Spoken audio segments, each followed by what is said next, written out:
A vigilante helps victims of domestic violence and acts harshly against the perpetrators. Sadie never loses sight of her own mission. In the city where Sadie lives, as in many others, atrocious things happen every day. Sadie warns the husband of a woman living in violence that he must leave the house to his wife, go far away, and forget everything. She takes care of protecting women who live in domestic violence daily. She demands that husbands leave all their money and never bother her or the children again, because if they approach, they will end up in the grave. The wife only needs to say that he left her for another woman and can never reveal Sadie's identity. On this occasion, she helped Andrea. Sadie's body is full of wounds and traumas, but she has turned those traumas into her war arsenal, as she now defends victims of domestic violence. Although Sadie appears to be a very strong woman, the traumas of the past have her overwhelmed, desperate, robbing her of mental peace in her current life. She suffers from paranoia, anxiety, and various disorders that prevent her from moving forward and being happy in life.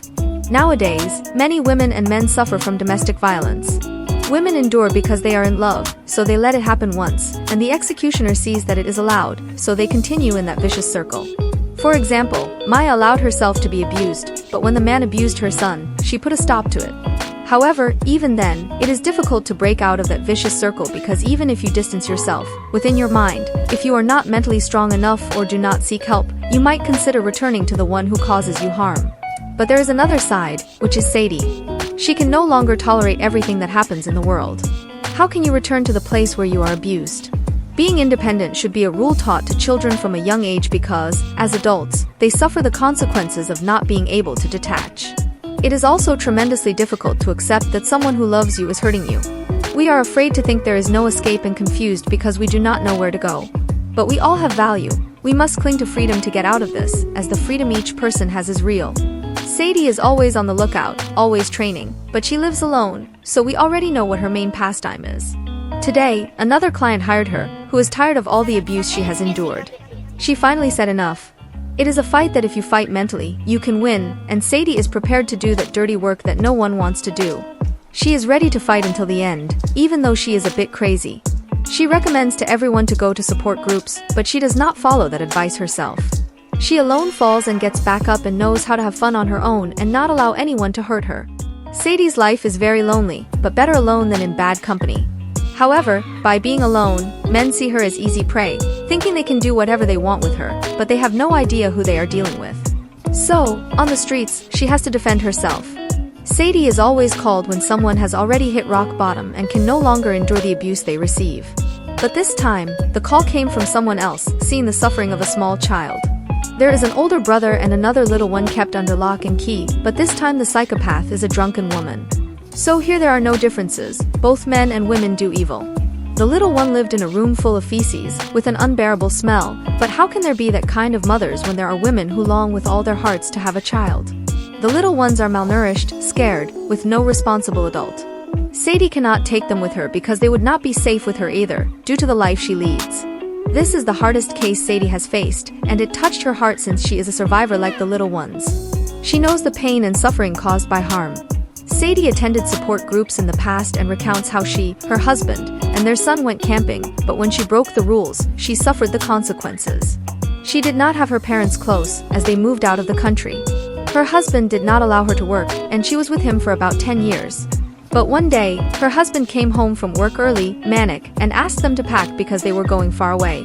That was when she got scared and tried to escape with her son. They managed to escape through the backyard, but when they reached the highway, her husband blocked them. He stabbed her as many times as he could, but in that fight, he also hurt the boy, and that was when her little one stopped screaming. Sadie carries a heavy mental burden because, due to the domestic violence she suffered, she lost the most valuable thing she had, her little light of life. If you are in a situation of physical or psychological violence, always seek help.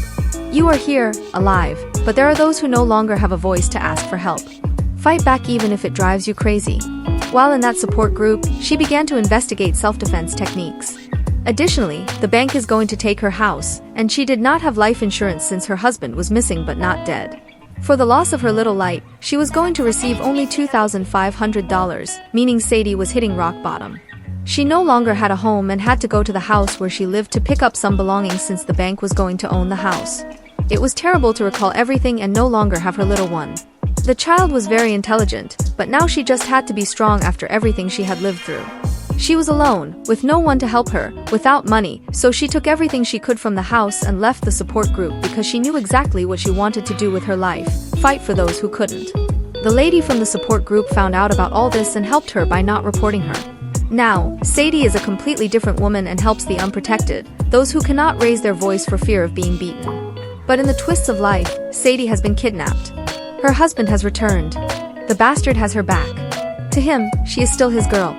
He is Sadie's greatest fear, the version she has not overcome in her life, the one who makes her tremble. Tied up, she is defenseless against the psychopath who has re-entered her life. Sadie dedicated herself to searching for him, and he knows it clearly, but this time Sadie no longer lowers her gaze. The wretch dared to tear up the drawing their son had made, the little one who is no longer in this world because of him. The bastard is happy because he has regained her since, to him, she is his possession, something he can have and discard whenever he pleases. But this time, Sadie was prepared for the battle of her life. She had hidden a small blade under her skin, and she managed to free herself while the wretch went to get food. Sadie was ready to fight with all her strength, but he quickly subdued her and broke her arm as punishment for daring to confront him again. But Sadie was not going to make it easy this time. She managed to escape the place and fled as far as she could into the cold snow. The wretch was ready to hunt, and Sadie managed to hide in the forest. But he found her trail, ready to catch and end her. Sadie looked for anything she could use to fight and not become another number in the statistics of domestic violence fatalities. Despite her broken arm, she was determined to fight and survive. She cried, screamed, but did not give up. Always fight and move forward. Sadie knows very well how not to give up and how to fight. The wretch continued the search, driven by his ego, unwilling to let his prey escape. The consequences or the outcome didn't matter to him. The important thing was to reach the end and always have control. The wretch showed he was unarmed, finding it incredible that she was still alive after all the suffering he had inflicted on her. He told her he loved her and wanted her to come back home. But those words meant nothing to Sadie. He said he still loved her very much, that she was the woman of his life, and that he couldn't help being who he was. She once believed it was love, but now she knew it wasn't. It was need, perversion. He had taken away their little one but still blamed her for trying to escape. She had no fault. He was a monster undeserving of any mercy.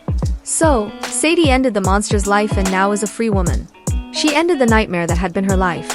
Sadie left the bastard's naked body in the middle of the street and walked away, never to return to that miserable life. Sadie was informed that her husband's body had been found and was asked to identify it. The good news was that with the body, the life insurance could be collected. So Sadie would no longer live on the streets. Now she would fight for the other women who had raised their voices.